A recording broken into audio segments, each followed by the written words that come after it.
Hey folks, so tips and tricks. For this week, I wanted to keep it a little bit more broad. In this series, we're going to go into how different variables when you're making coffee can affect the flavor, trying to help you get the best out of your Monastery coffee at home.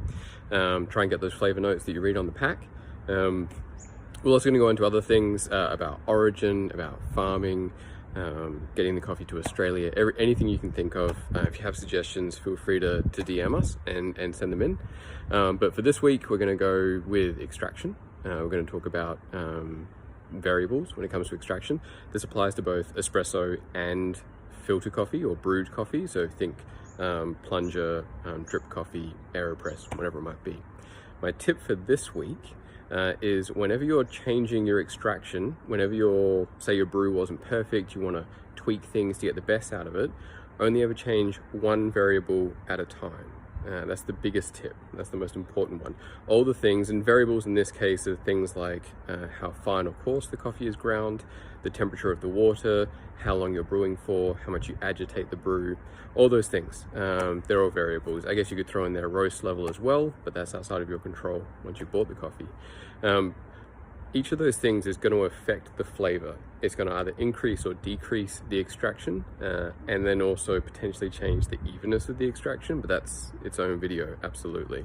But because each of these things all have an impact, if you change more than one thing at once, then you're not going to be able to work out which of those things that you changed had the positive or negative impact on your brew.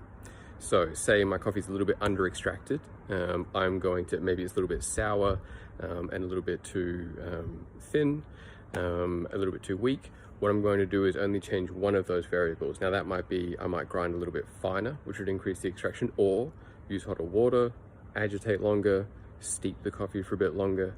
Obviously these things are a little bit different for espresso, but grind size would be probably the first one I focus on. That will be a video in and of itself.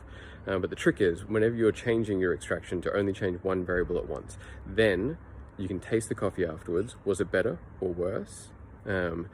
And then you know what you've achieved effectively. If I grind a little bit finer and the coffee is better, I know that by increasing the extraction that I've improved my brew.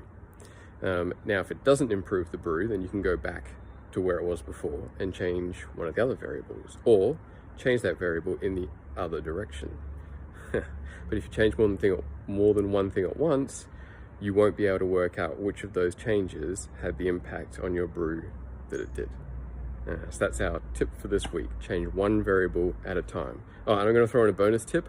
Always use scales. Please buy some scales, weigh your coffee, weigh your water. We'll get into why in another tip. Thanks, folks.